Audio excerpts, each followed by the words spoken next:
fashion that my father bequeathed me, by will, but pour 1,000 crowns.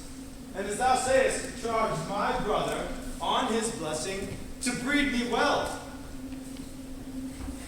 And there begins my sadness. My sister keeps in school, and report speaks boldly of her prophet. For my part, he keeps me rustically at home, or to speak more properly, stays me here at home unkept. Recall you that keeping for a gentleman of my birth, that differs not from the stalling of an ox. He lets me feed with his hinds, bars me in place of a brother, that as much as in him lies, minds my gentility with my education.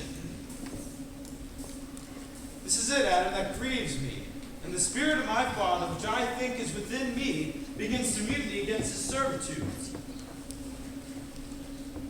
I will no longer endure it. Yonder comes my master, your brother. Go part, Adam, and thou shalt hear how he will shake me up. Now, sir, what make you here? Nothing. I'm not taught to make anything. Marry, sir, be better employed. Shall they keep your hogs and eat husk of them? Know you where you are, sir? Oh, sir, very well. Here in your orchard. And know you before whom, sir? Aye, better than mine before knows me. I know you, my eldest brother, in the gentle condition of blood. You should so know me. The courtesy of nations allows you my better, that you are the firstborn. But the same tradition takes not away my blood, for there are 20 brothers betwixt us. I have as much of my father in me as you. What? Boy? Come, elder brother. You're too young in this.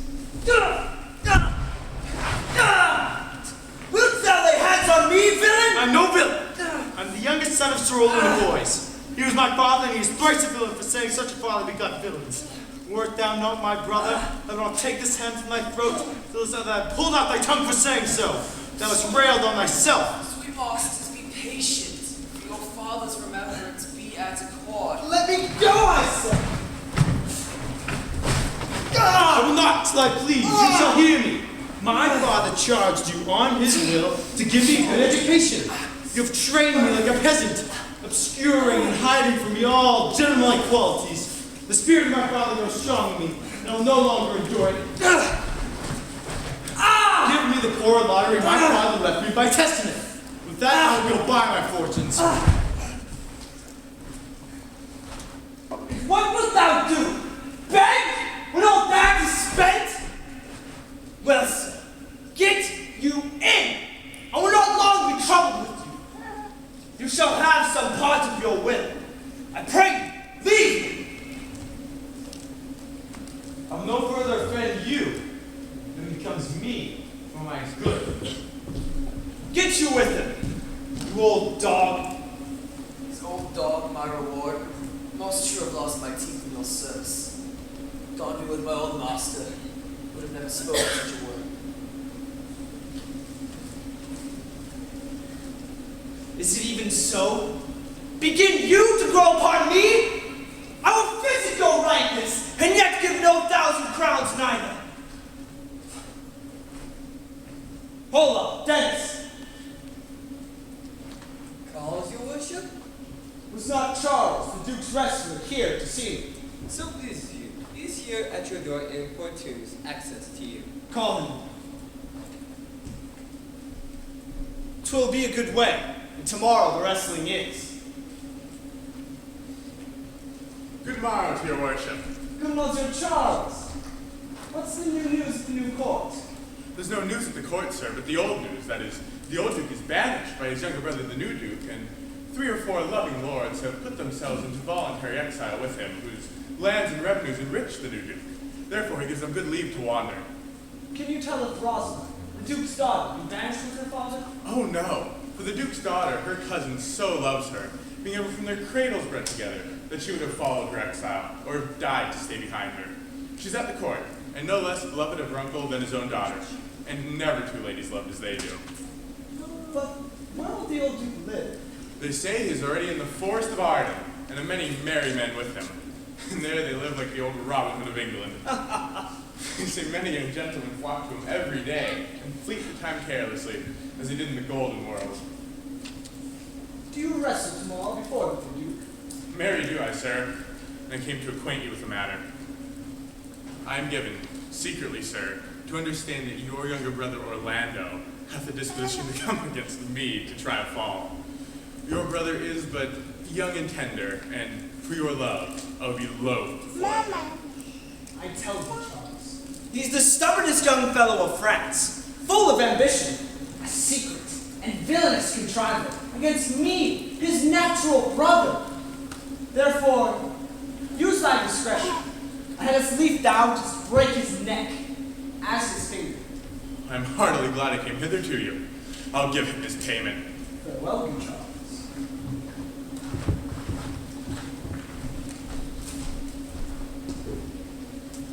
I hope I shall see an end of him.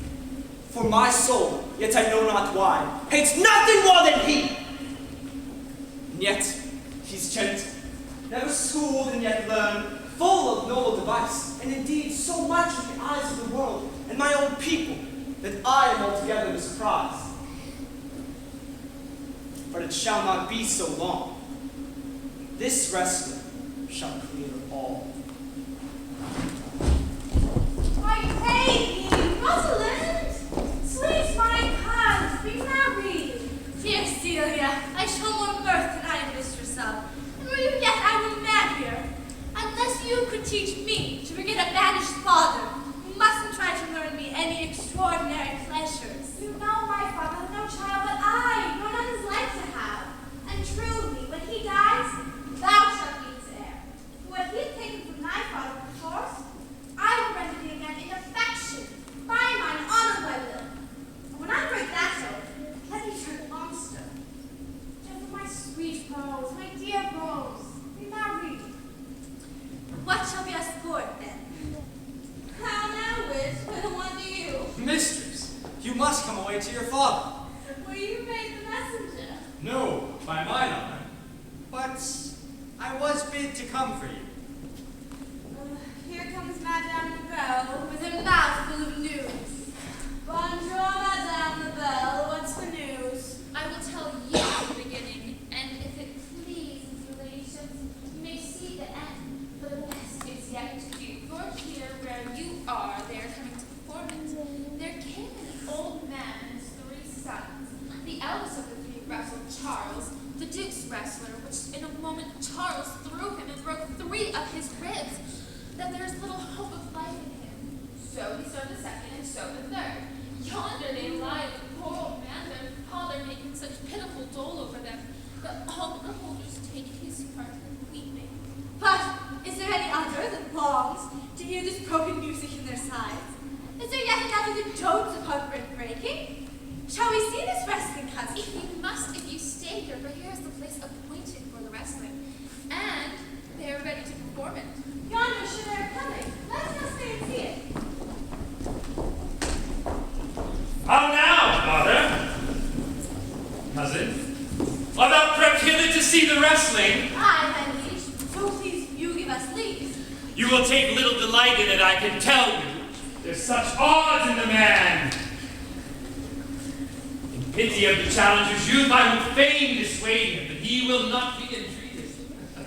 Speak to him, ladies. See if you can move him. Young man, have you challenged Charles the wrestler? Young gentlemen, your spirits are too bold for your heroes.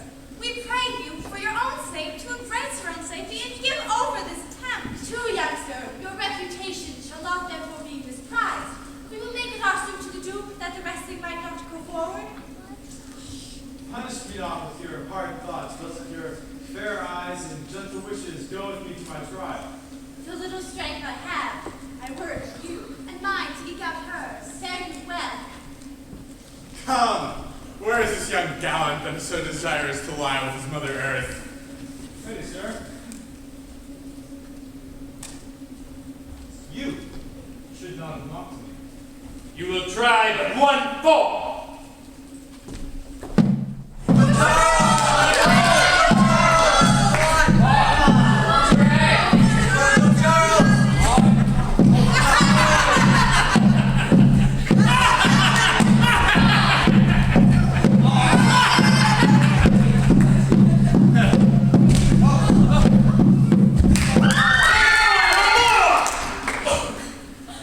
How dost thou charge? Ooh, you cannot speak, my lord. Bear him away! Bear him away!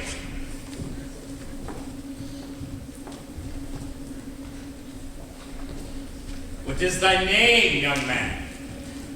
Orlando, my liege, the youngest son of Sir Roland de Boys. I would thou hadst been son to some man else. The world esteemed thy father as honorable, but I didst find him still mine enemy. Thou should have pleased me better by this deed had thou descended from another house. Fairly well, thou art a gallant youth. Would thou hadst told me of another father.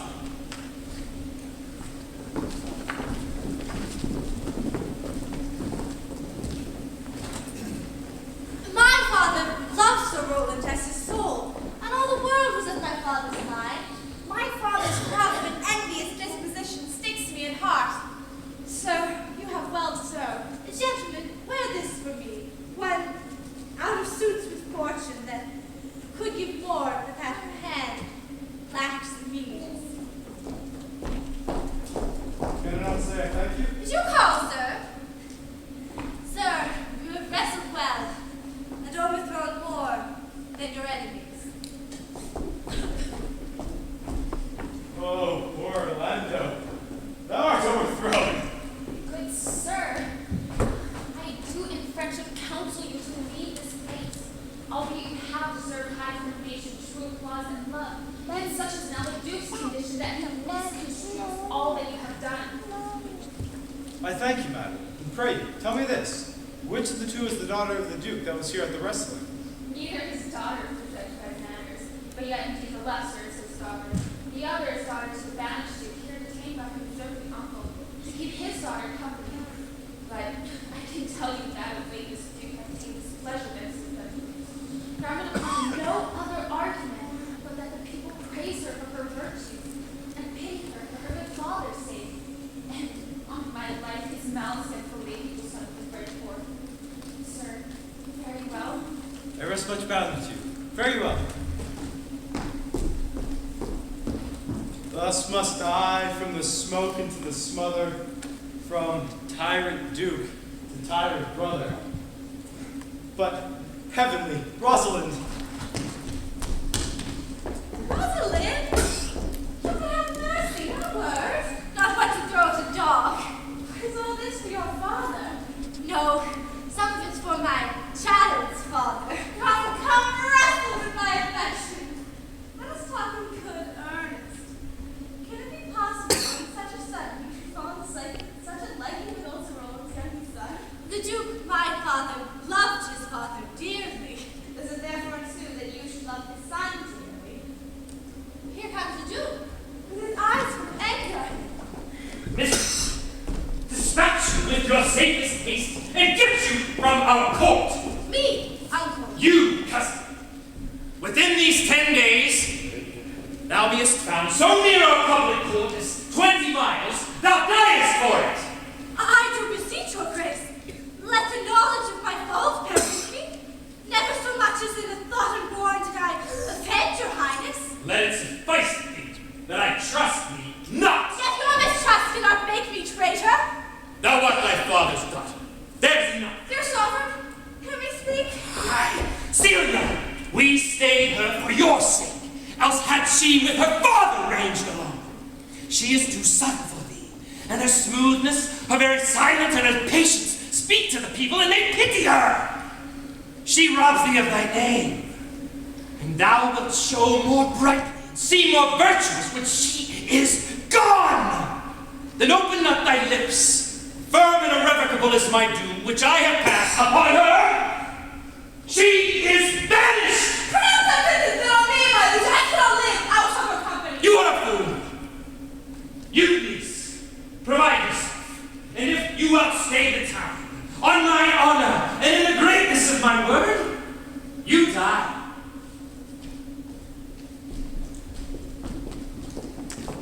Oh, my dear husband. Whither wilt thou go? Wilt thou change fathers? I will give thee mine!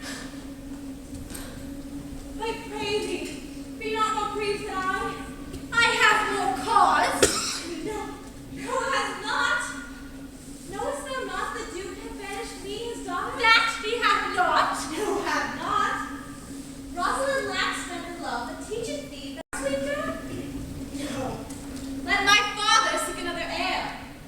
Therefore, devise with me how we may fly, whither to go and what to bear with us.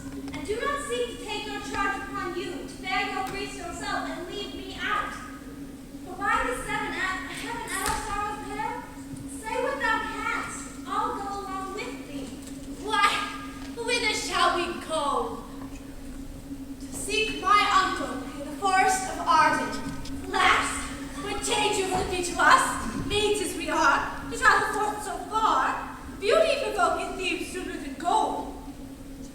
I'll put myself in poor and clean attire, and with a kind of umber smirch my face. The likes to you, so shall we pass along and never stir assailants. Cousin, were not better, because I am more than common tall, that I do suit me all points like a man. What shall I call thee when thou art a man? I'll have no worse today than the Job's own page. Therefore, look you call me Gannon. But what will you be called? Something that has a reference to my state. No longer Celia, but Aliena! Cousin, what if we say to steal that clownish fool out of your father's courts? Would he not be a comfort to our travellers? He'll go along the whole wide world with me. Leave me alone to woo him. That's the way. Now go we in contempt, to liberty, and not to banishment.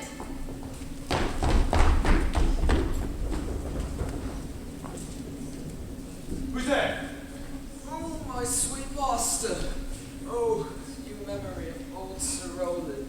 Why are you here? Your brother hath heard your praises. It means to burn down the lodging where you used to lie, and you within it. Why, whither wouldst thou have me go? No matter whither, so you not be here. What, wouldst thou have me go and beg my food? I have 50 crowns, the thrifty hire I saved under your father.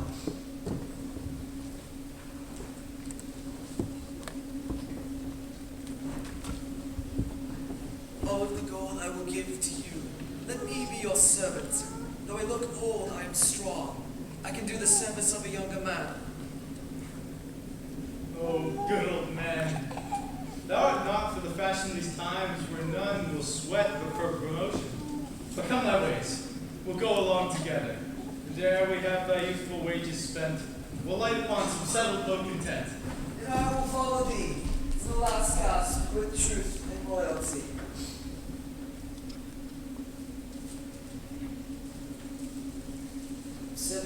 Years till now, almost fourscore, here I live. But now, no more. At 17 years, many their fortune seek, but at fourscore is to live. Though fortune could not recompense me better than to die well and not my master's debtor. So the rest of it did but lately foil their sinewy charms. And she believes, wherever they're gone, that he is surely in their company. Send his brother, fetch that gallant hither. If he be absent, bring his brothers in. I'll make him come. Do this suddenly, and let not search and inquisition quail to bring again these foolish runaways. Now, my brothers and co-mates in exile, hath not old custom made this life more sweet than that of kings and monarchs? Are not these woods more free from peril than the envious war? And this our life exempt from public harm, finds tongues in trees, books in the running brooks, sermons in stones, and good in everything. I would not change it. Happy is the grace that can translate the stubbornness of fortune. It is so quiet and so sweet to style. Come, shall we go and kill us venison? And yet it irks me the poor dapple fools, being native birders of this desert city, should in their own confines the poor Teds have their round haunches rolled. Indeed, my lord, the melancholy Jake Beast agrees with that, and in that kind swears he do more you, sir, than doth your brother that Spanish you. Today, my lord Amiens and myself did still behind him as he lay, underneath an oak, whose antique roots did peep out, upon the brook that brawls across this wood, to which there lay a poor sequestered stag, that by the hunter's aid had taken a hurt, did come to languish in the heat, my lord. The wretched animal he for such groans, and his discharge that stretches either almost to bursting, and the big round tears coursed one another down its innocent nosing, hideous chase. And thus they heard from my much marked as melancholy Jake stood in the extremest verge of the swift brook, augmenting it with his tears. But what said Jaques? Did he not moralize this spectacle? Oh yes, in 1,000 similes. First for sobbing, and then needless shriek. Poor dear, quoth he, thou make a testament, as worldlings do, giving thy son thou hast had too much. Then, being there alone, left and abandoned without friends, 'tis right, quoth he. As Marie, Bonaparte, lots of company. Anon a careless herd full of the pasture jumps along by him, and never stays to greet him. Aye, quoth Jaques, sweep on ye the fat and greasy citizens, 'tis just the fashion. Wherefore do you look upon that poor and broken bankrupt there? Thus most effectively he pierceth through the body of the country, city, court. Yea, and of this our life, swearing that we are mere usurpers, tyrants, and what's worse, to fright the animals and kill them up in their assigned native dwelling place. And did you leave him in this contemplation? We did, my lord, weeping and commending the sobbing deer. Show me the place. I love to compliment the solemn things, for then he's full of wrath. I'll bring it to him straight. Jupiter! How weary are my spirits! I care not for my spirits if my legs were not so weary. I can find it in myself, and it's praised by man's power to weep like a woman. But I must come with a weaker vessel. Therefore, courage with Eliana. I pray you, bear with me. I cannot go no further. For my part, I would rather bear with you than bear you. Well, this is the forest of Arden. Aye. Then how am I in Arden? The more fool I. When I was at home, I was in a better place. But travelers must be content. I be so touched. Look you, who comes here? A young man and an old man, all of talk. Phoebe, that is the little clicker scorn you still. Oh, Corin, that thou knewest how I do love her. I partly guess, for I have loved her before now. No, Corin, being old, thou canst not guess. Though in thy youth thou wast as true a lover, as ever sat upon a midnight pillow. But if thy love were ever like to mine, as sure I think did never man love so, how many actions most ridiculous hast thou been drawn to by thy fantasy? Into 1,000 that I have forgotten. Oh, thou didst then ne'er love so heartily. If thou rememberest not the slightest folly that ever love did make thee run into, thou hast not loved. Or if thou hast not sat as I do now, weary in thy hearer and thy master's praise, thou hast not loved. Or if thou hast not broke from company abruptly, as my passion now makes me, thou hast not loved. Oh, Phoebe, Joe, the shepherd's passion is much upon my passion. And mine, but it grows something stale with me. I pray you, one of you, question yon man who would give us any food. I faint almost to death. Peace, I say. Good evening, friend. And to you, gentle sir, and to you all. I pray you, shepherd, if that love or gold can in this desert place find entertainment, bring us where we may rest ourselves and feed. And here's the young maiden, traveled much oppressed, and faints with hunger. Fair sir, I pity her, and wish for her sake much more than for my own, my fortunes were able to relieve her. But I am a shepherd to another, and do not shear the fleeces that I graze. My master is of churlish disposition, and little recks to find the way to heaven by doing deeds of hospitality. Besides, his cot, his fleece, and bounty feed are now on sale, and at our sheep cot now. By reason of his absence, there is nothing you will feed on. But what is, come see, and most welcome in my voice you shall be. I prithee, if it stands with honesty, lie thou to call this pasture and the flock, and thou shalt have to pay for it of us, and we will mend thy wages. I like this place, and unlike waste my time with. Surely the thing is to be sold. Go with me, if you like upon board. The soil, the profit, in this kind of life, I will your very faithful feeder be, and fire with your cold right suddenly.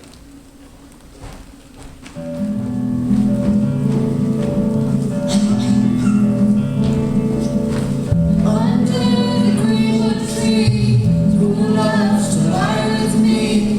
Under the sweet bird's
More! I prithee, more. It will make you melancholy, Monsieur Jacques. I thank it. It suck melancholy in song like a weasel sucks eggs. So more. I prithee, more. My voice is ragged. I know I cannot please you. I do not desire you to please me. I do desire you to sing. Come. Another stanza. Call you stanzas. What you will, Monsieur Jacques. Nay, I care not for their names. They owe me nothing. More at your request than to please myself. Well, if I would thank any man, I'll thank you. The Duke hath been on the stage to look you. I have been all this day to avoid him. He is far too disputable for my company. Come. More. Well, then I'll sleep if I can. And if I cannot, I'll rail against all the firstborn of Egypt. And I will seek the Duke, his banquets prepared.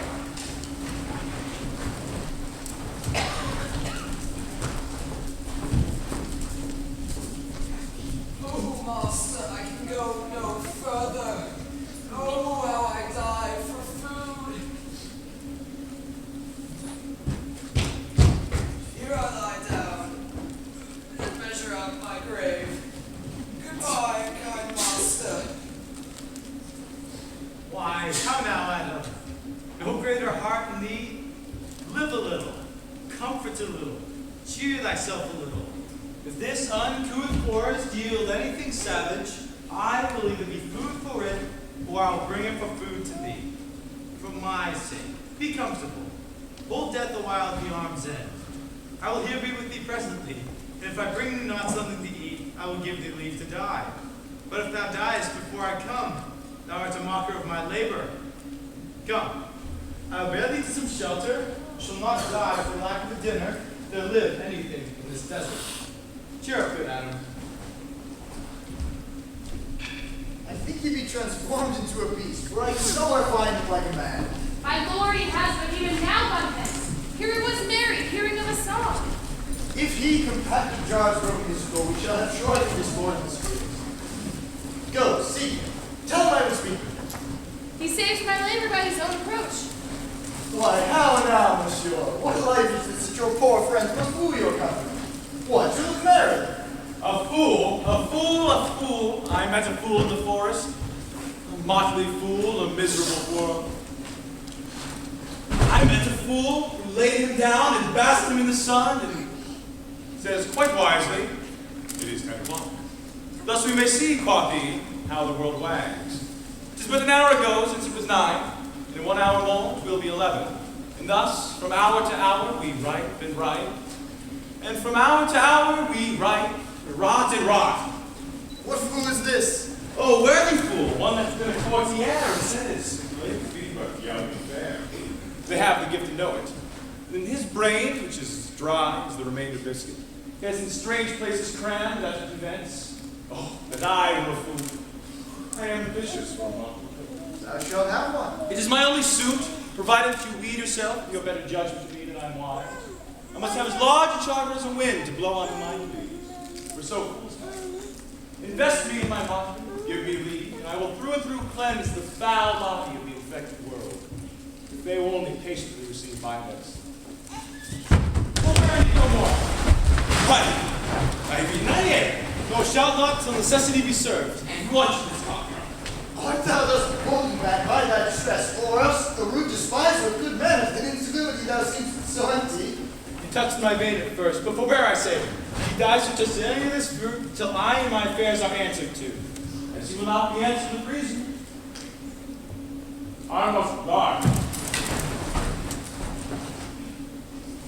What would you have? Your gentleness should force more than your force moves to gentleness.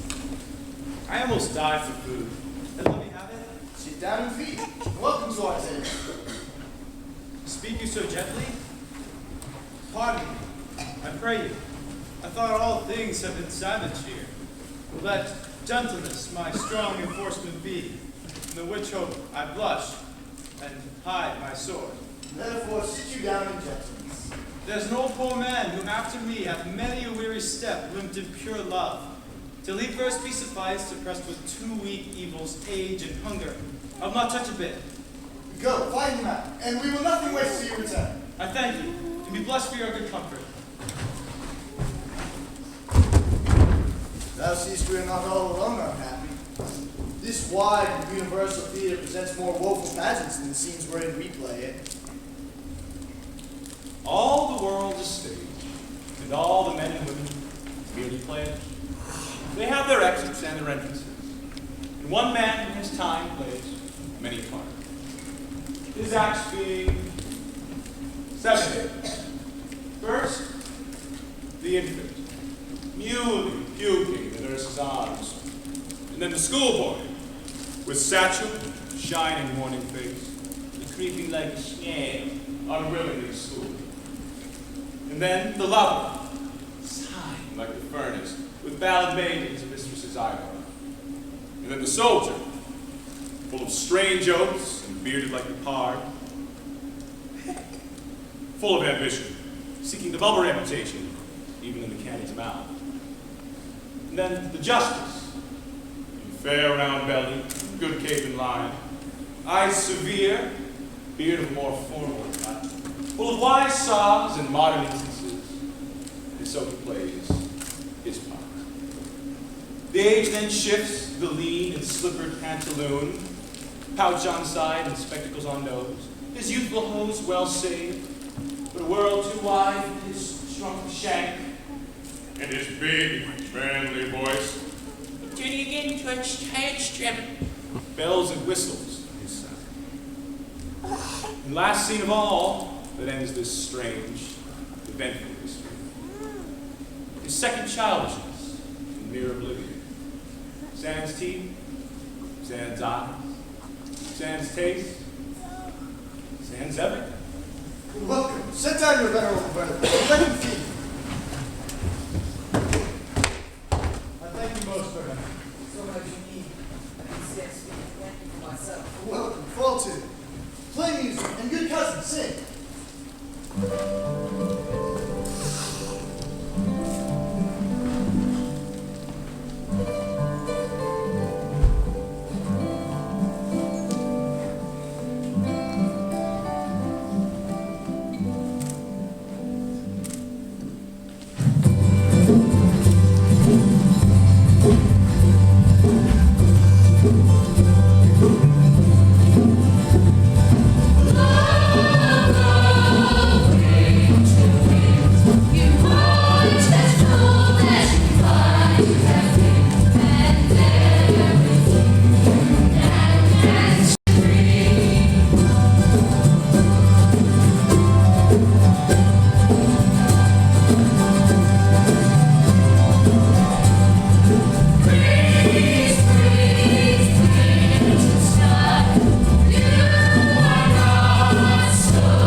Supporting by the arm.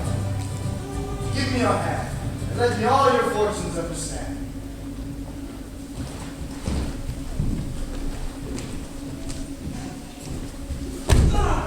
Not seen him since, sir? So that cannot be.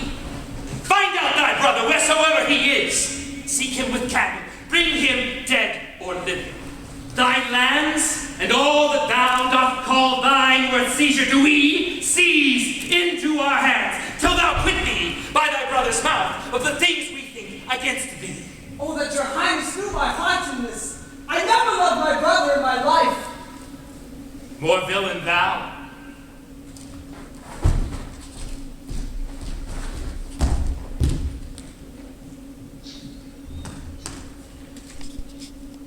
Hang there, my verse, in witness of my love. And thou, thrice crowned Queen of Night, survey with thy chaste eye from thy pale sphere above thy huntress's name that my full life doth sway. O Rosalind, these trees shall be my books, and in their barks my thoughts out character. That every eye in which this forest looks shall see thy virtue witnessed everywhere. Run, run, Orlando, carve on every tree the fair, chaste, and unexpressive she.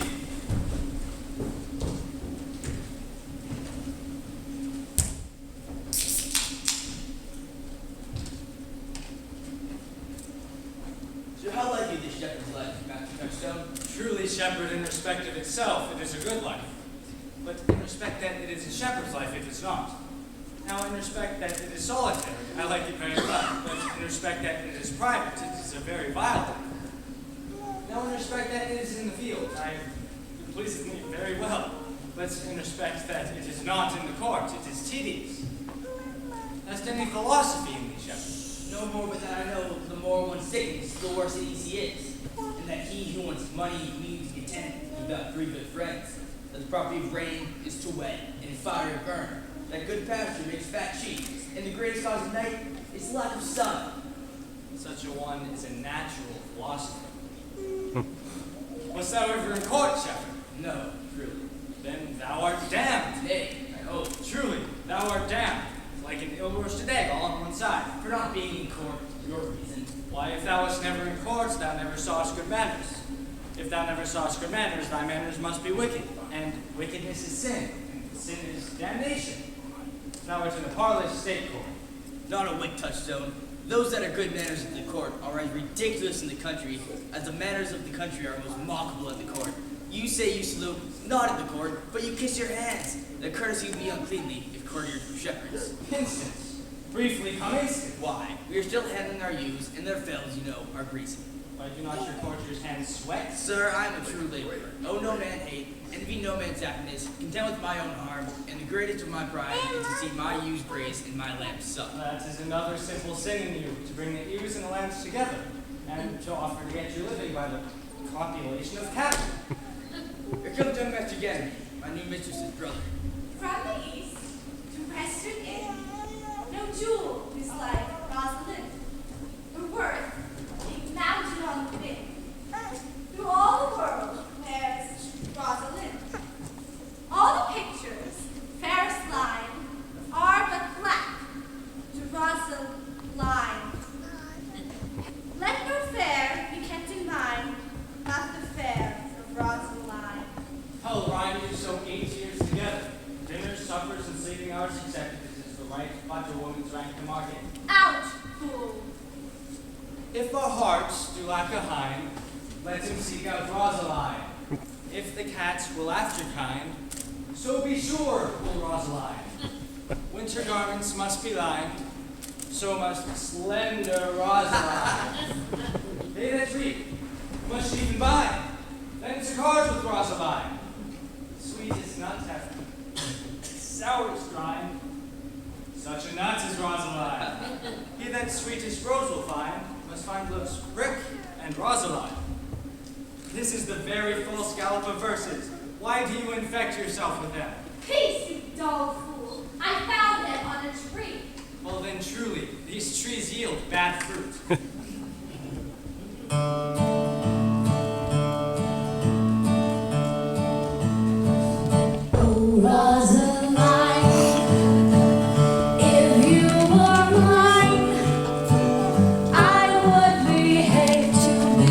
Slave for all of time. I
shall hear these verses. Oh yes, and more too, for some of them had even more feet than the verses prepared. But didst thou hear without wondering how thy name should be hanged and carved upon these trees? I was sent for the 90s out of the London before you came along. Look here, I found a palm tree. I was never so crying since the back of this time. And that one is an Irish rat that I hardly remember. True, you who have done this. Is it a man? And a chain that you once wore about his neck? Change your color. Who? Oh, Lord! Nay, who is it? Is it possible? Nay, I could be now with most petitionary vehemence. Tell me who it is. It is young Orlando who did trip up the wrestler's heels and your heart both in an instant. Orlando. Orlando! Where did he when I lost him? I found him under a tree like a dropped acorn. But maybe that'll be called Jones tree when it brings forth such fruit. There lay he, stretched along like a wounded knight. That would be a pity to see such a sight. It well becomes the ground. Hold thy tongue, it curvets unseasonably. He was furnished Like a hunter. Oh, Artemis! He comes to kill my heart. I would sing my song without a burden. Thou bringest me out of tune. No, you're not a tired woman. I think I must speak. I thank thee for thy company, but good faith has been myself alone.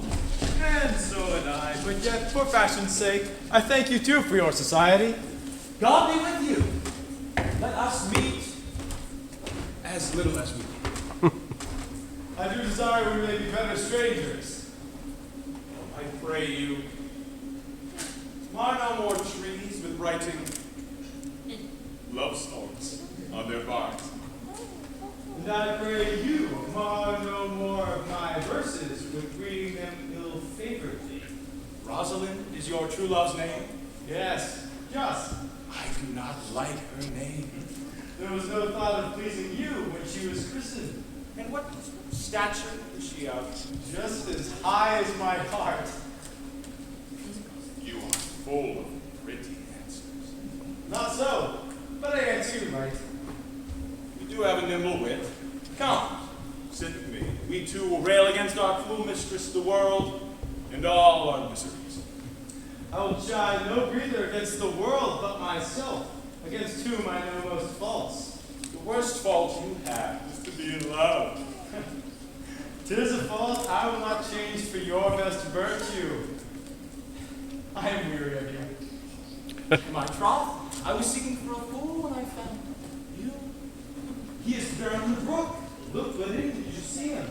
Yes, and there I shall see my own figure. I do, good Monsieur Melancholy. I will speak to him. I will talk to that. And let out Lady David. Do you hear, Forrester? What is it o'clock? You should ask me what time of day it is. There's no clock in the forest. Then there is no true lover in the forest, else sighing every minute and groaning every hour would detect the lazy foot of time as well as the clock. Where dwell you, pretty youth? With this shepherdess, my sister, here in the skirts of the forest. Are you native of this place? Your accent is something finer than you purchased and so removed and dwelling. I have been told so of many, but indeed an old religious uncle of mine taught me to speak. One who was in his youth an inland man, one who courtship well, for there he fell in love. I have heard him read many lectures against it, and I thank God I am not a woman. To be crowned with so many giddy offenses as he has generally taxed the whole sex withal. Can you remember any of the principal evils he laid to the charge of women? There were none principal. Each fault was like the other as halfpence are, each seeming monstrous until his fellow fault came up to match it. I prithee, recount some of them. No, I will not pass away my psyche, but on those that are sick. There is a man haunts the forest, abuses our young plants with carving Rosalinds on their barks, hangs odes upon hawthorns and elegies on brambles, all forsooth deifying the name of Rosalind. If I could be that fancy monger, I'd give him some good counsel, for he seems to have the quotidian of love upon him. I am he that is so love-shaped. I pray you, tell me your remedy. There is none of mine that is marked upon you. He taught me to know a man in love, which cage of rushes. I am sure you are not prisoner. What were his marks? A lean cheek, which you have not. A blue eye, sunken, which you have not. An unquestionable spirit, which you have not. A beard neglected, which you have not. But I pardon you for that, for your having a beard is the younger brother's revenue. That your bonnet should be abandoned, your sleeve unbuttoned, your shoe untied, and everything about you demonstrating a careless desolation. You are no such man. You are rather point to vice, your accoutrements, esteeming the love of yourself and of any other. Fair youth, I could make thee believe I love. Me believe it. You may so make you that you love believe it. Good youth, I swear to thee, by the white hand of Rosalind, I am that he, that unfortunate he. But you so in love as your pride to speak. Neither rhyme nor reason can express how much. Love is merely a madness, and I tell you, deserves as much a dark house and a whip as madmen do. And the reason why they are not so punished is that the lunacy is so ordinary, the whippers are in love too. Yet I profess to cure it by counsel. Did you ever cure any, sir? Yes, once, and in this manner. He was to imagine me his love, his mistress, and come every day to my part and woo me.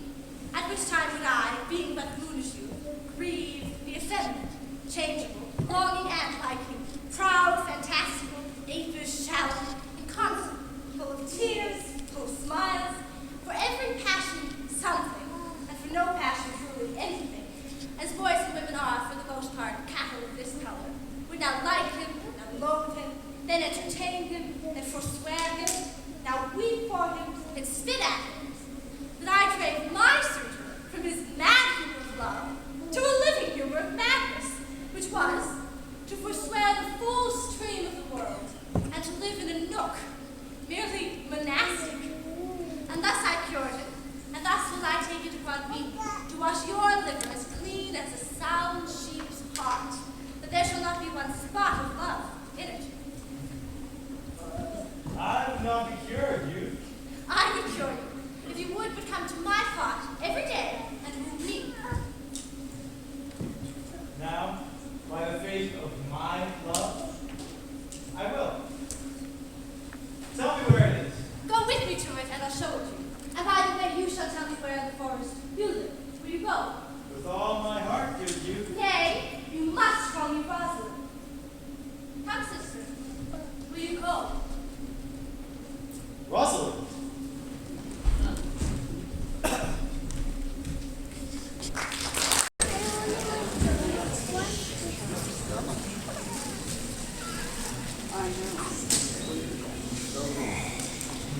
Come apace, good Audrey. I will fetch up your goat, Audrey. And how, Audrey? Am I the man yet? Does my simple features content you? Your features, Lord warrant us, what features?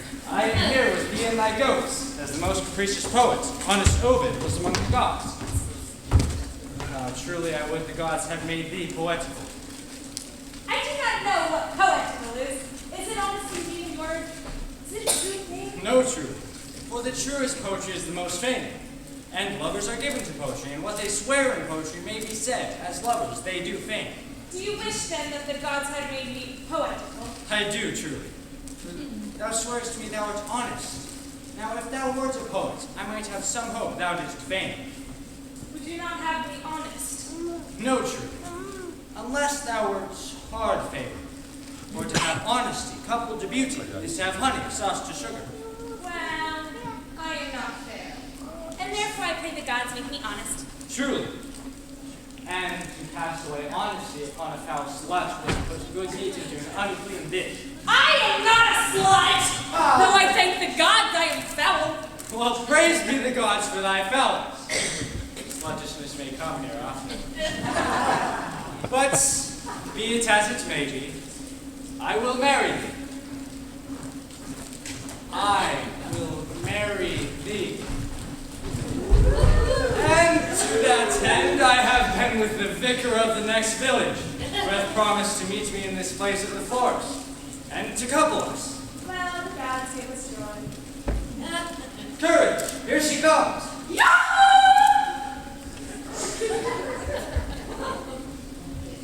You are well met. Will you dispatch us here under this tree, or shall we go with you to your chapel? Is it not the to give the woman? I will not give her on the gift of any man. Surely she must be given on marriage is not lawful. Proceed. Proceed. Now, good evening, Master. What you call it? How do you do, sir? You are well met.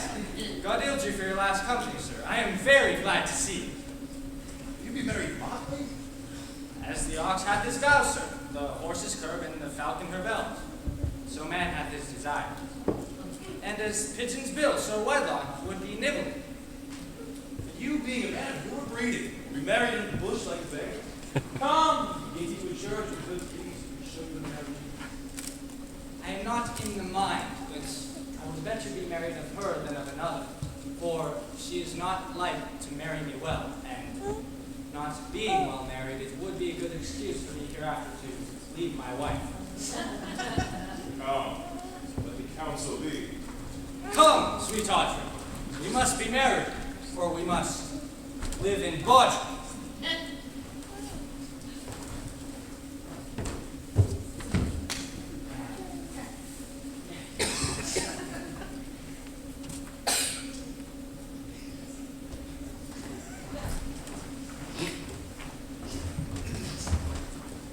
Tis no matter, ne'er a fantastical game at all.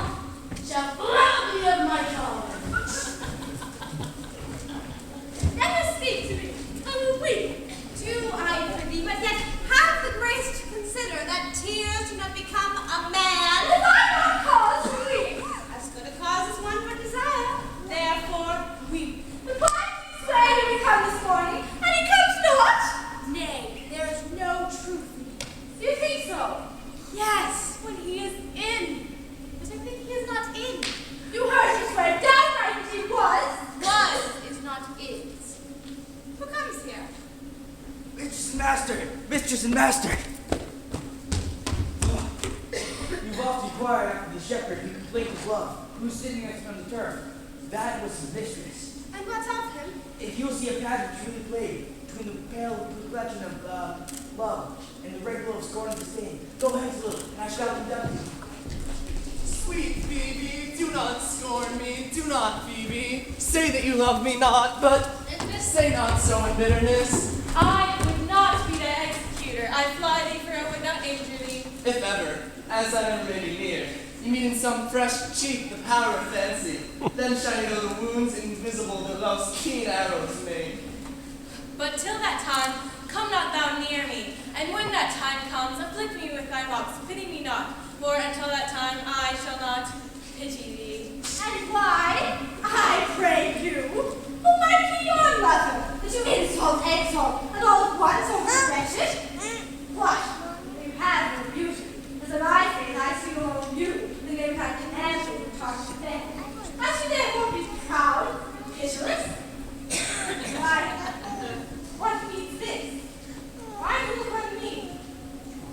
I think she needs to take my eyes too. No, faith, proud mistress, was not accident.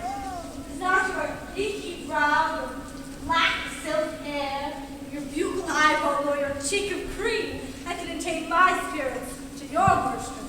You foolish shepherd, wherefore do you follow her? You're 1,000 times a proper man and she a woman. 'Tis fools like you that make the world full of ill-favored children. It's not her glass, but you that flatters her. And out of you she sees herself more proper than any of her lineaments could show her. But mistress, know yourself down on your knees, and make heaven fast you for a good man's love. I must tell you, friendly to your ear, sell when you can. You are left for all markets.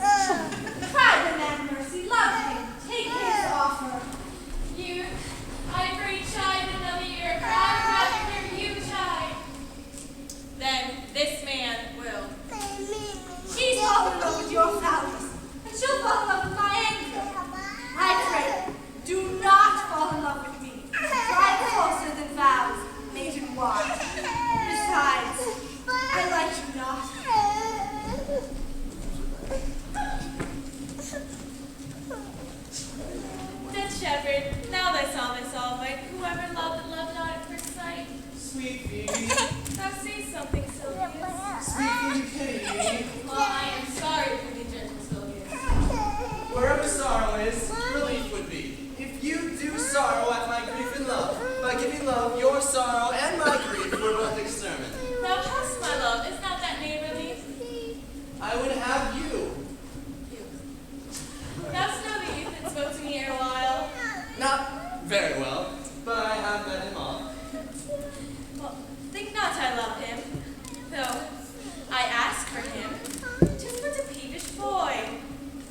redness in his lips, a little riper, more lustier than that mix in his cheeks. 'Twas just the difference between the constant ripening with damask. And yet, I have more cause to hate than to love him. For what did he do to chide at me? He said my eyes were black and my hair black. And, now that I remember, scorned at me.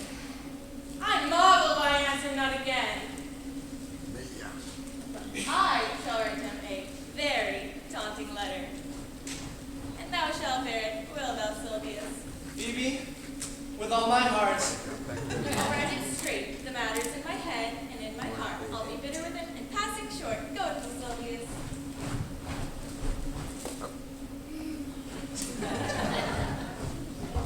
I prithee, pretty youth, let me and you be better acquainted. They say you are a melancholy fellow. I am so. I do love it better than mine.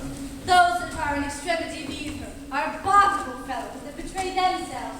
Every censure worse than drunkards. Why, 'tis better to be sad than say nothing. Why then, 'tis better to be a post. I have neither the scholar's melancholy, which is emulation, nor the musician's, which is fantastical, Nor the soldier's, which is ambitious.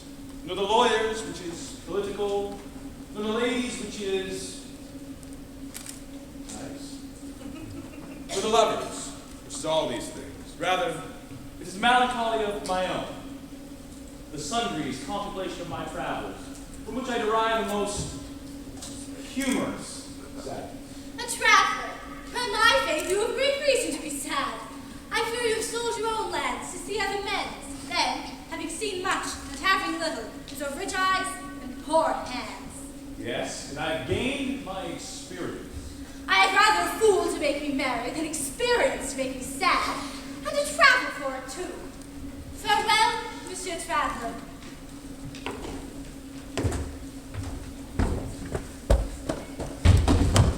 Good day and happiness, dear Rosalind. How now, Orlando? Where have you been all this while? You're a lover, and you served me such another trick. Come no more in my sight. My dear Rosalind, I come within an hour of my promise. Break an hour's promise in love. Pardon me, Rosalind. Nay, and you be so tardy. Come no more in my sight. I'd as lief be wooed of a snail. Of a snail? I of a snail, though he comes slowly, he carries his house on his head. And I am your Rosalind. Ah, it pleases him to call you so, but he hath a Rosalind of a better leer than you. Come, woo me, for now I'm in a holiday humor and like enough to be said. What would you say to me now, while you're very, very Rosalind? I would kiss before I spoke. And I not your Rosalind? I take some joy to say you are, because I would be talking of her. Well then, in her person I say, I will not have you. Then in my own person I die. Men have died from time to time, and worms have eaten them, but not for love. I would not have my right Rosalind in this mind, for I fear her frown might kill me. By his hand he will not kill a fly. But come, now I will be your Rosalind and more coming on disposition. And ask me what you will, I will grant it. Then love me, Rosalind. Take your life, Fridays and Saturdays and all. And wilt thou have me? I, quite such. What sayest thou? Are you not good? I hope so. Why then, can one desire too much of a good thing? Come, sister. We shall be the priest and married. Give me your hand, Orlando. What do you say, sister? Arius. I cannot say who must begin. Will you, Orlando? Will you, Orlando, have to wife this Rosalind? I will. I, Rosalind, will take the Orlando to be my husband. Now tell me how long you would have her after you possess her. Forever and a day. Day to day, not the ever nor Orlando. Men are April when they woo, December when they wed. Maybe it's on May when they are made, but the sky changes once they are wise. I am more jealous over you than a Barbary cockpigeon over his head, or climbers in a parrot against rain, or the spangled and lake, or giddy mine's house and monkey. I will weep at nothing, like Diana in the fountain, and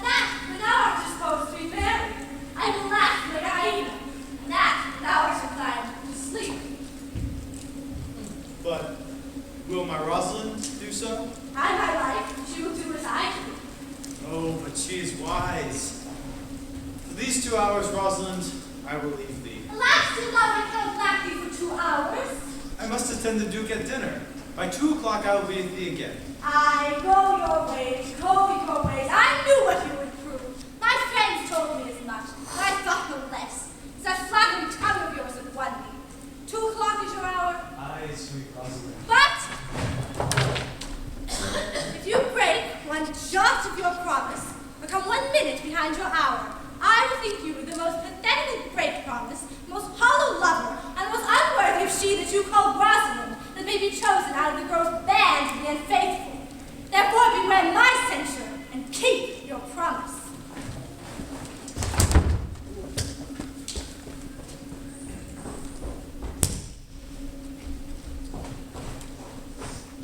You have simply misused our sex in this love prate. My pretty little cub, that thou didst know how many fathoms deep I am in love, but it cannot be sounded. My affection hath an unknown body. I'll tell thee, Alietta, I cannot be without the sight of Orlando. I'll go find a shadow and sigh until he comes, and thou sleep.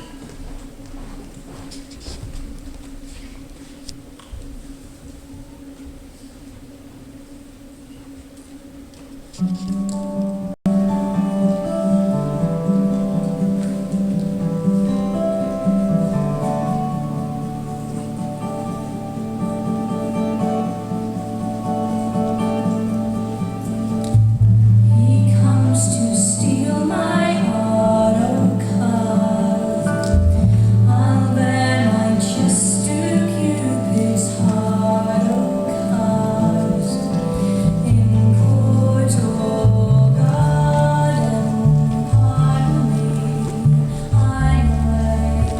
I'm away, nothing so cruel as love, oh cause that hides itself as Cupid's dove in court or garden, pardon me,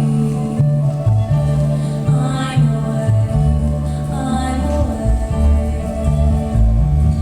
Whoever steals my heart, oh cause I pour myself into the dark, oh cause in court or garden, pardon me, I'm away with the tree.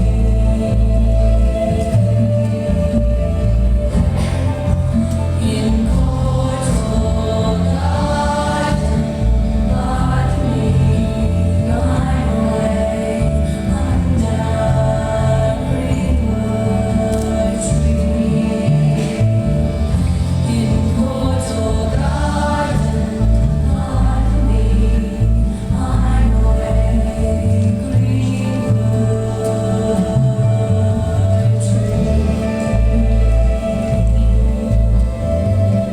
As I love you and you love me, as I love you and you love me,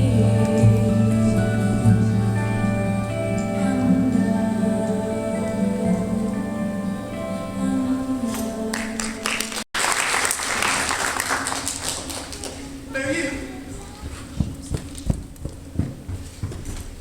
Fair you. My gentle Phoebe bid me give you this. I know not the contents, but as I guess by the stern brow and waspish action which she did use as she was writing of it, it bears an angry tenor. Pardon me, I am but as a guiltless messenger. Patience herself would startle at this letter, and play the swaggerer, bear this, bear all. She says I am not fair, that I lack manners. She calls me proud, and says that she could not love me, who man as rare as Phoenix. Honestly, her love is not the hair that I do hunt. He that brings this love to thee, little knows this love in me. Wilt thou love such a woman? What, to make thee an instrument, to play false strains upon thee? Not to be endured. But go your way, as far as thee love, and may you attain mistake. But she loves me, I entreat for her to love thee. And if she will not, I will never have her unless thou entreat for her. If you be a true lover, hence, and not a word, for here comes more company. Good morrow, fair ones. Pray you, if you know, where in the purlieus of this forest stands a sheep farm, fenced about with olive trees? West of this place, down in the name of Boston, left into the right hand brings into the place, but at this hour the housekeeper itself does not relate. That an eye may profit by a tongue. Am I not to know that you are the owners of this house I did inquire for? It is no boast being asked to say we are. Orlando doth commend him both to you. And to that shepherd youth he calls his Rosalind, he sends this bloody napkin. Are you he? I am. What must we understand by this? Some of my shame. If you will know of me, what man I am, and how, and why, and where this handkerchief was stained. I pray you tell it. When last young Orlando parted from you, he made a promise to return again within 1 hour. And pacing through the forest, chewing on the food of sweet and bitter fancy, lo what he found! He cast his eyes aside to mark what object would present itself. Under an oak, whose boughs were mossed with age, and high-top dry with bald antiquity, a wretched, ragged man, overgrown with hair, lay sleeping on his back. About his neck, a green and gilded snake hath wreathed itself, with her head and nimble threads approached the opening of his mouth. But suddenly, seeing Orlando, it unlinked itself, and with indented glides it slipped away into a bush, under which bush's shade a lioness, with udders all drawn dry, lay couching, head on ground in cat-like watch, without when the sleeping man should stir. For 'tis the royal disposition of the beast to prey on nothing that doth seem as dead. This seen, Orlando did approach the man, found it was his brother, his elder brother. Oh, I have heard him speak of that same brother. And he had rendered him the most unnatural that lived amongst men. And well he might so do, for well I know he was unnatural. But to Orlando, he leave him there, food to this tucked and hungry lioness. Twice he did turn his back and propose so, but kindness, nobler than revenge, and nature stronger than his justification, made him give battle to the lioness, who quickly fell before him. And there, hurtling from miserable slumber, I awake. Are you his brother? Must you be rescued? Wished you that did so have contrived to kill him! 'Twas I, but 'tis not I. I do not shame to tell you what I was, so sweetly since my conversion tastes the thing I am. But to the bloody animal. By and by, he led me to the gentle Duke, who gave me fresh array and entertainment, committing me unto my brother's love, who led me instantly upon his cave. There, stripped himself, but here, upon his arm, the lioness had torn some flesh away, which all this while had bled, and then he fainted, and cried in fainting upon Rosalind. Brief I recovered him, I bound up his wound, and after some small space, being strong at heart, he set me hither, stranger as I am, to tell this story, that you may excuse his broken promise, and to give this napkin, dyed in his blood, unto the shepherd youth that seeing sport doth call his Rosalind.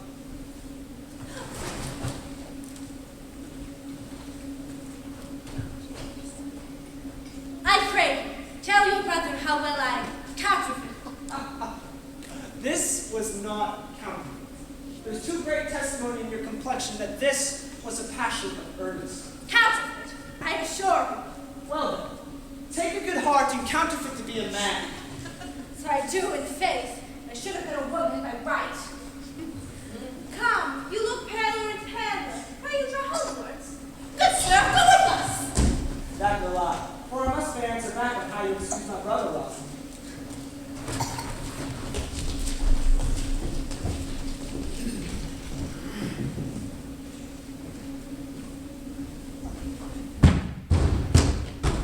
Shall find in time, Audrey. Patience, gentle Audrey. Faith, the priest was good enough for all the old gentlemen saying. But Audrey, there's a youth here in the forest that lays claim to you. I know who it is. He has no interest in me in the world. Here comes the man you need. It is meat and drink to me to see a cloud. Good evening, Audrey. God ye, good evening, William. And good evening to you, sir. Good even, gentle friend. Cover thy head, nay, prithee be covered. How old are you, friend? 5 and 20, sir. A ripe age. Is thy name William? William, sir. A fair name. Was born in the forest here. Aye, sir. I thank God. Thank God is a good answer. Art rich. Hey, sir. So-so. So is good. Very good. Very excellent good. Yet it is not. It is but so-so. Art thou wise? Aye, sir. I was pretty late. Why, thou sayest well. I do now remember a saying. The fool doth think he is wise, and the wise man knows himself to be a fool. You do love this snake. I do, sir. Give me your hand. Art thou learned? No, sir. Then learn this of me. To have is to have, for it is a figure in rhetoric that drink, being poured from a cup into a glass, by filling the one doth empty the other. Now your writers do consent that ipsi is he. Now you are not ipsi, for I am he. Which he, sir? He, sir, that must marry this woman. Therefore, you clown, abandon the society of this female. Or clown, wilt I kill thee? I will kill thee 150 ways. Therefore, tremble and depart. Do, good William. God rest you married, sir.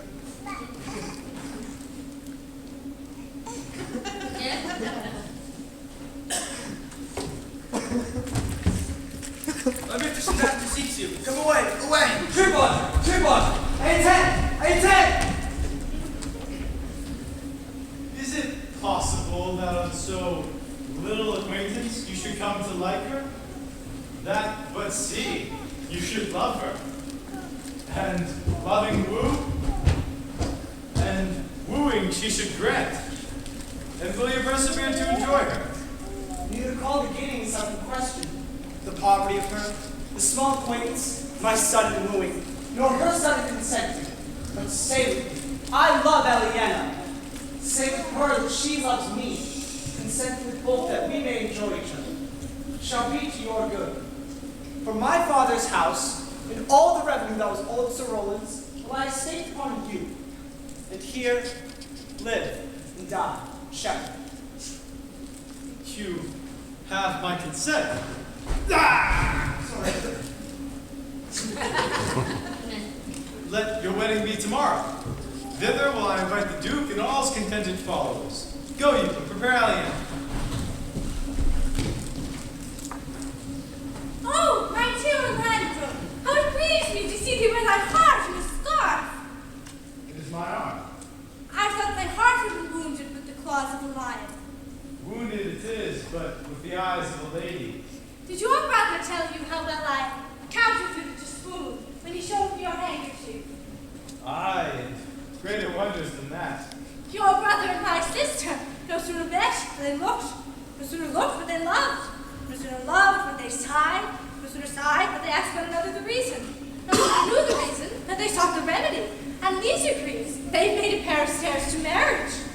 You shall be married tomorrow, and I'll bid the Duke to the nuptial. But oh, how bitter a thing it is to look into happiness through another man's eyes. By so much the more shall I tomorrow be at the height of hard heaviness, in thinking my brother happy and having what he wishes for. Why then, tomorrow I cannot serve your turn for Rosalind. I can live no longer by thinking. I will weary you then no longer with idle talking. Believe, if you will, that I can do strange things. I have, since I was 3 years old, conversed with a magician, most profound in his art, and yet not damnable.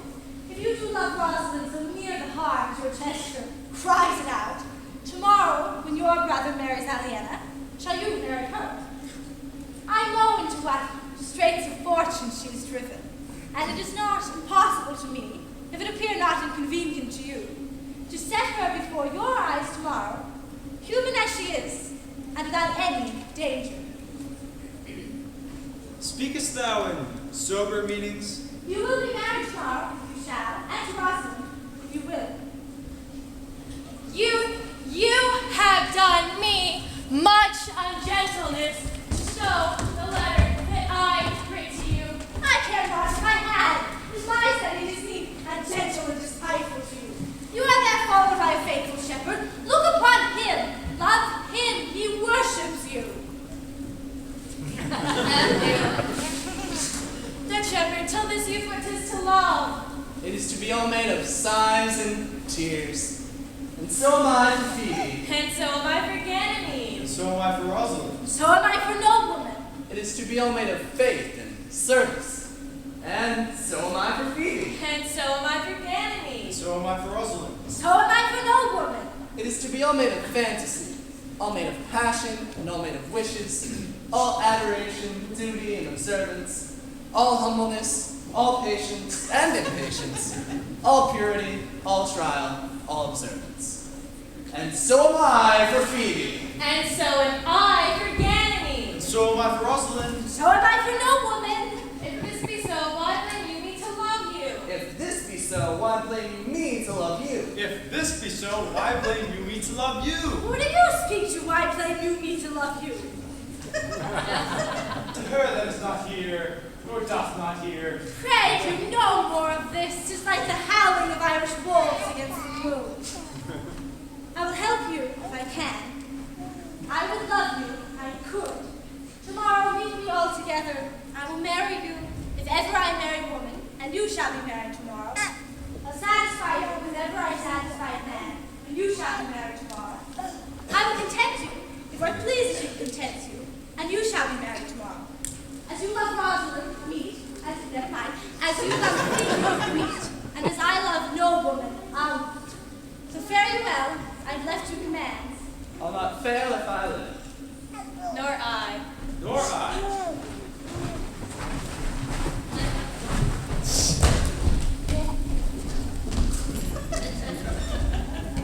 Today is the joyful day, Audrey. Today will we be married. I do desire it with all my heart, and I hope it is Lord's honest desire to be in the world. Here comes two of the banished Duke's pages. Well met, honest gentlemen. By my troth, well met. Come, come, end a song. We are for you. Stay in the middle. Shall we clap like roundly without hawking or spitting, or saying we are hoarse, which are the only prologues to a bad voice? Faith. And both of you, like two gypsies on a horse.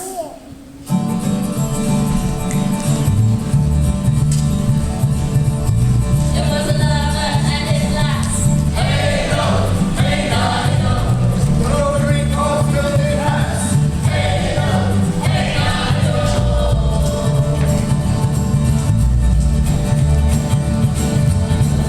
so sing, hey ring a ring, sweet lovers love spring. 20 acres of the ride. Hey ho, hey ho, to bring up your folks alive. Hey ho, hey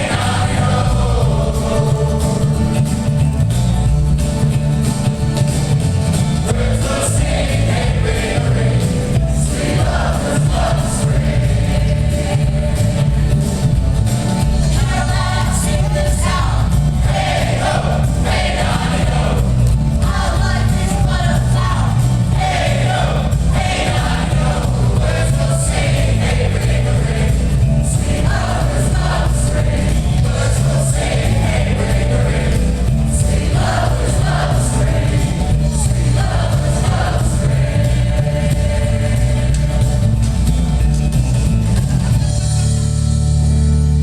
Does not believe, Orlando, that the boy can do all this that he hath promised. I sometimes do believe and sometimes do not. As those that fear they hope, and know they fear. I do remember in the shepherd boy some lively touches of my daughter's faith. My lord, the first time I ever saw him, we thought he was a brother to your daughter. There is another flood coming toward us, and the couples are coming to the ark. Here comes a pair of very strange beasts. Salutation and greeting to you all. I present here, sir, amongst the rest of the country copulative, to swear and to forswear, according as marriage binds and blood breaks. A poor virgin, sir, no favorite thing, sir, but mine own. A poor humor of mine, sir, to take that no man else will. Is this not a worthy fellow, my lord? He's as good as anything, and yet a fool. He uses his folly like a stalking horse, and under the presentation of that, he shoots his wit. Then is there mirth in heaven, when earthly beings make even at home together. Good news. Receive thy her hand with his, whose love within his bosom is. To you I give myself, for I am yours. To you I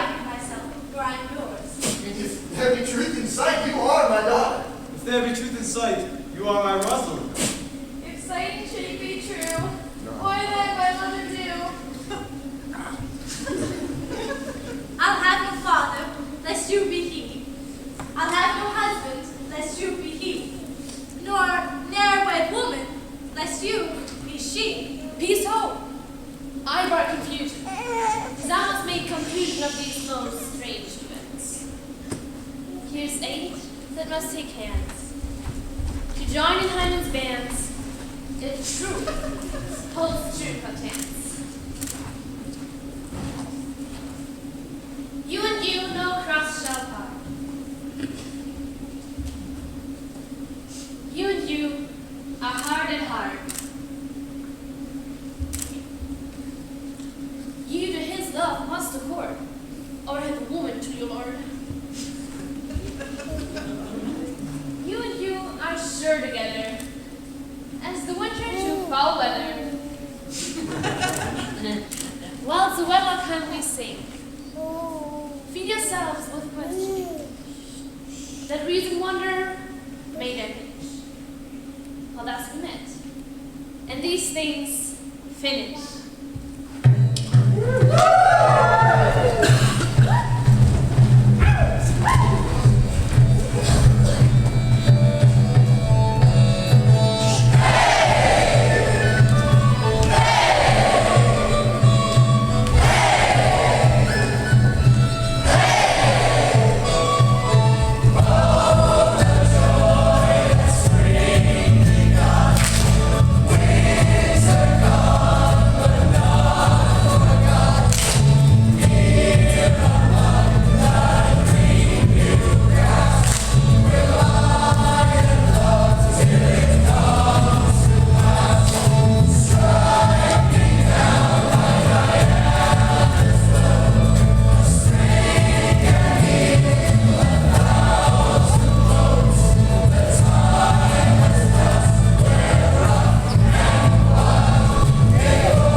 to your land and love and great allies.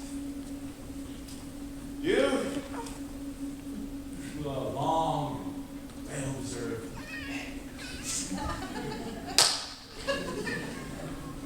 and you to rank. For thy loving voyage is but 2 months. To your pleasures, I am for other than dancing measures. Stay, Jake, stay. To see no pastime on which would you crave, I'll stay to know that you're abandoned.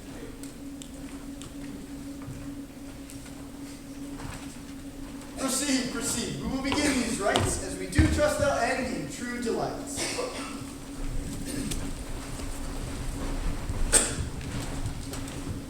It is not the fashion to see the lady of the epilogue, but it is no more handsome than to see the lord of the prologue. If it be true that good wine needs no bush, 'tis true that a good play needs no epilogue. But to good wines they do use good bushes, and a good play proves the better by the help of a good epilogue. For the case in my hand, that am neither a good epilogue, nor can insinuate with you on behalf of a good play. Now I am not furnished as a beggar, therefore to beg will not become me. My way is to conjure you, but I'll begin with the women. I charge you, O women, for the love you bear to men, to act as much of this play as pleases you. I charge you, O men, for the love you bear to women, as I perceive by your simpering, none to hate them, that between you and the women this play may please.